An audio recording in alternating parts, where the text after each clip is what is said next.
ચાલો મિત્રો, આજે આપણે બનાવીશું ગણપતિ દાદાના લાડુ કઈ રીતે બનાવવા તે હું આજે કહીશ।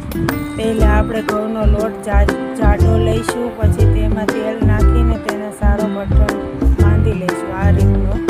પછી એના એક એક કરતાં મુઠિયા બધા વાળી લઈશું આ રીતથી, જે બધી એક સરખા મુઠિયા વળી જાય પછી એક તપેલીમાં તેલ મૂકીને એને બધા સારી રીતના તળી લઈશું।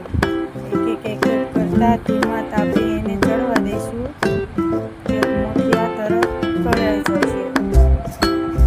પછી મિત્રો ચાલો, મુઠિયા બધા તૈયાર થઈ ગયા છે। પછી એને તેલમાંથી બહાર કાઢી લઈશું, પછી આ રીતે એના ટુકડા કરી લઈશું, કારણ કે મિક્સરમાં આપણે તળવામાં આપણને સારું લાગે।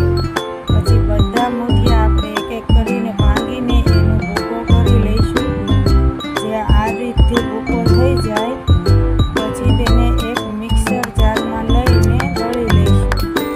મિક્સર જારમાં દળાઈ જાય પછી બધા થોડા થોડા કરીને દળી લીધા છે, તે આ રીતથી ઝીણું થઈ ગયું છે। પછી એક તપેલી લઈશું, તેમાં ઘી લઈશું, પછી ઘી લઈ એમાં એક ગોળ નાખીશું ને પછી એને એક પાય આવી જાય ત્યાં સુધી એને ગોળને ગરમ થવા દઈશું।